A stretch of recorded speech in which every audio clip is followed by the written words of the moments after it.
नमस्कार दोस्तों, welcome to my YouTube channel that is unveil radiology with doctor Shilpi Goyal. तो जैसा कि आप सभी जानते हैं, हम बात कर रहे हैं आजकल ब्रेस्ट इमेजिंग पर। तो ब्रेस्ट इमेजिंग सीरीज में ऑलरेडी मैं 5 वीडियोस अपलोड कर चुकी हूँ। उसकी लिंक मैं इसके साथ डिस्क्रिप्शन बॉक्स में दूंगी, प्लीज उन्हें जरूर देखिएगा। और ब्रेस्ट इमेजिंग सीरीज पर आज ही हमारा लास्ट वीडियो है, पार्ट 6, जिसमें हम बात कर रहे हैं कि ब्रेस्ट कैंसर का मैनेजमेंट कैसे होता है या ट्रीटमेंट कैसे होता है। तो पार्ट 1 में दोस्तों, पार्ट 1 वीडियो जो था वो ब्रेस्ट अल्ट्रासाउंड पर था। उसमें हमने बात की थी ब्रेस्ट की नॉर्मल संरचना कैसे होती है, अल्ट्रासाउंड करने की टेक्निक क्या है, कैसे किया जाता है, यंग पेशेंट में कौन कौन सी बीमारियां देखने को मिल सकती हैं। पार्ट 2 में हमने बात की थी ब्रेस्ट कैंसर अवेयरनेस के बारे में, घर पे आप ब्रेस्ट को सेल्फ एग्जामिन कैसे कर सकते हैं, ब्रेस्ट कैंसर की पॉसिबिलिटी किन मरीजों में ज्यादा होती है, एल्डरली मरीजों में क्या क्या बीमारियां देखने को मिल सकती है, और अल्ट्रासाउंड का रोल क्या है। पार्ट 3 में हमने बात की थी मैमोग्राफी की। पार्ट 4 में बात की थी हम बेराट स्कोरिंग के बारे में, जिसके आधार पे हमें एक डाउट होता है कि कौन सा लीजन कैंसर वाला हो सकता है, कौन सा लीजन बिना कैंसर वाला है। और पार्ट 5 में हमने बात की थी कि एमआरआई ब्रेस्ट कब किया जाता है और कब कराना जरूरी होता है। ये पार्ट 6 है जिसमें हम बात कर रहे हैं दोस्तों ब्रेस्ट कैंसर ट्रीटमेंट के बारे में। तो जैसा कि पार्ट 4 जो सीरीज का वीडियो था उसमें मैंने बेराट स्कोरिंग की बात की थी दोस्तों, जिसमें हम अल्ट्रासाउंड और मैमोग्राफी पे जो एबनॉर्मेलिटी दिखती है उसको डिफाइन करते हैं, उसकी डिफरेंट फीचर्स और कैरेक्टरिस्टिक्स के हिसाब से, और एक बेराट्स कैटेगरी असाइन करते हैं। जैसे जैसे कैटेगरी 0 से 6 की तरफ बढ़ती है तो वैसे वैसे कैंसर होने के चांसेस बढ़ते जाते हैं। और अगर कैटेगरी 4 और 5 अगर हमने विराट्स में दी है तो उसको बायोप्सी करना जरूरी होता है। बायोप्सी में क्या करते हैं दोस्तों, टिश्यू का एक टुकड़ा लिया जाता है ब्रेस्ट टिश्यू से, और फिर उसको पैथोलॉजी लैब में भेजा जाता है। उससे पता चलता है कि जो कैंसर है वो सेल्यूलर लेवल पे फैला है कि नहीं, सेल्स के अंदर कैंसर है या नहीं है। उस आधार पे आगे का ट्रीटमेंट डिसाइड होता है। तो बेराट्स 4 और 5 कैटेगरी वाले जो लीजन्स हैं उनकी हम बायोप्सी करते हैं, इस तरीके से टिश्यू का टुकड़ा निकाल के लैब में भेजते हैं। और अगर कैंसर आता है तो उसके आगे हम करते हैं टीएनएम स्टेजिंग। टीएनएम स्टेजिंग अगर मैं फुल फॉर्म की बात करूं दोस्तों, तो टी से है ट्यूमर, एन से है लिम्फ नोड, और एम से है मेटास्टेसिस।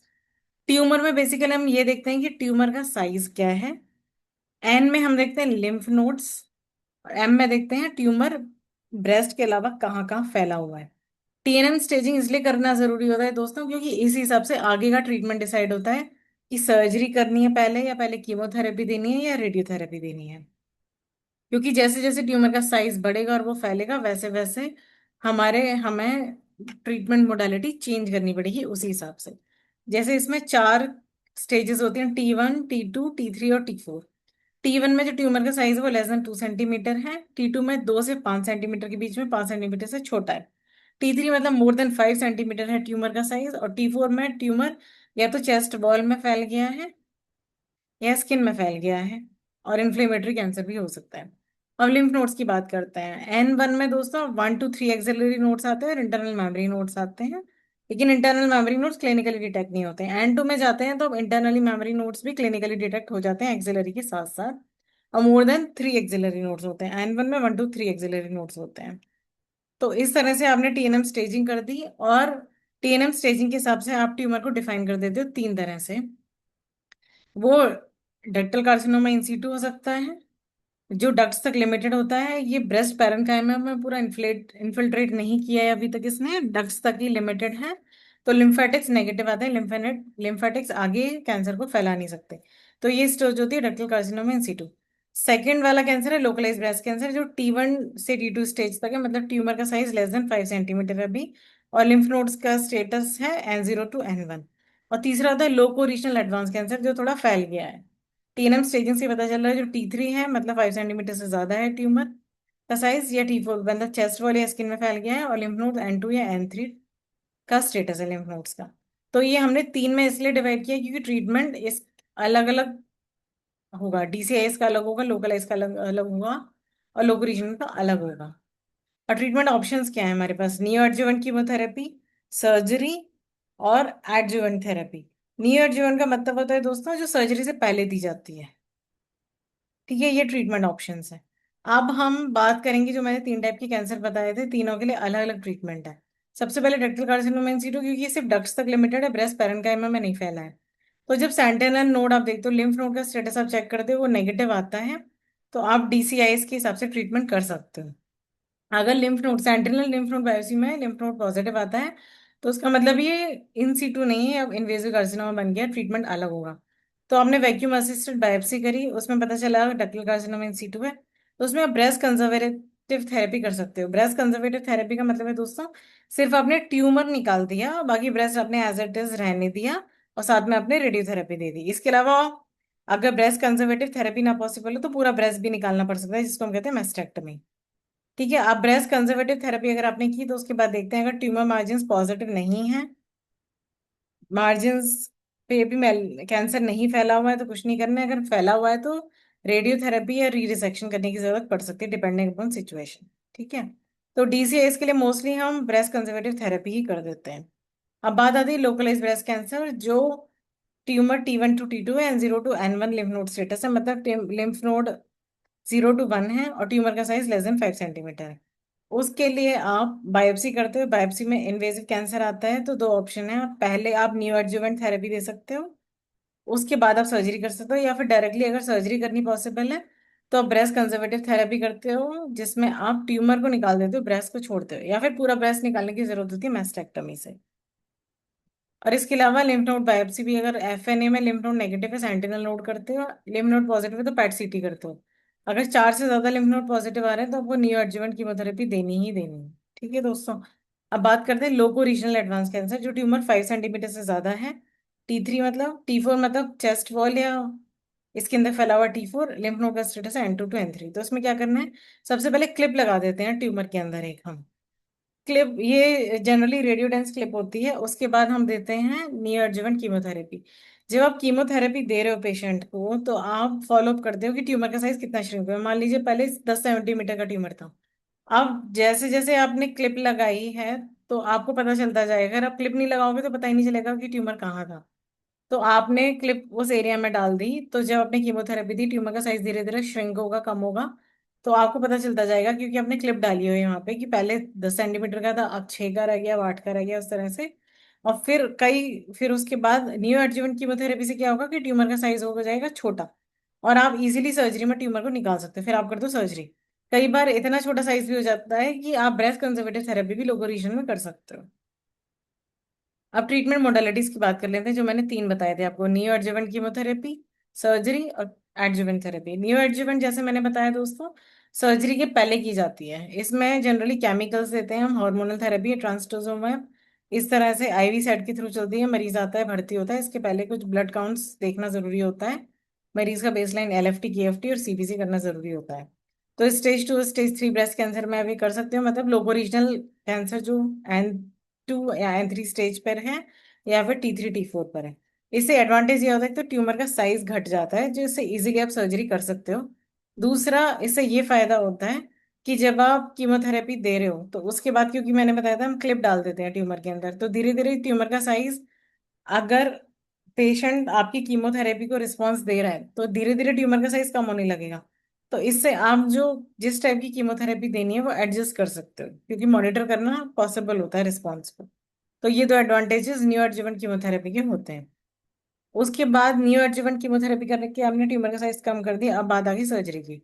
सर्जरी में सबसे पहले क्या होता है दोस्तों, जैसे कि डक्टल कार्सिनोमा इन सीटू मैंने बताया, जो पैरेन्काइमा तक नहीं फैला हुआ है, सिर्फ अंदर डक्ट्स में है, तो पेशेंट को वो पता नहीं चलता, टच करने पे उसे गांठ महसूस नहीं होती, तो नॉन पैल्पेबल ट्यूमर्स होते हैं। तो इस केस के लिए हम रेडियोलॉजिस्ट क्या करते हैं कि हम अल्ट्रासाउंड में देख लेते हैं ट्यूमर को, फिर वहां पे उस जगह में वायर डाल देते हैं और स्किन पर लेबलिंग कर देते हैं। तो स्किन पर एक चिट चिपका देते हैं, तो जिससे ये पता चल जाए, जब पेशेंट ऑपरेशन थिएटर के अंदर जाता है तो सर्जन उस चिट को देख लेता है कि कहाँ पे एक वो स्किन पे क्लिप लगी है, और उसी हिसाब से उतने एरिया को ईयर मार्क करके सर्जरी करता है। साथ में ट्यूमर की डेप्थ कितनी है ये भी हम वहां पे लिखते हैं। तो ये वायर लोकलाइजेशन होता है नॉन पैल्पेबल ट्यूमर्स के लिए, जिससे सर्जन को मदद मिलती है कि सर्जरी किस एरिया में करनी है। अब दूसरी बात है कि सेंटिनल नोड, दोस्तों क्या होता है कि हमारी बॉडी में जो लिम्फ नोड्स हैं, वो एक तो फ्लूइड बैलेंस मेंटेन करते हैं और हमारी बॉडी से इन्फेक्शन को रिमूव करते हैं। हर ऑर्गन के अपने लिम्फेटिक सिस्टम होता है, अपने लिम्फ नोड्स होते हैं। तो जब भी कोई इन्फेक्शन होता है या कैंसर होता है, तो वो लिम्फ नोड्स उस एरिया से उस इन्फेक्शन को या कैंसर को अपने में ग्रैब कर लेते हैं।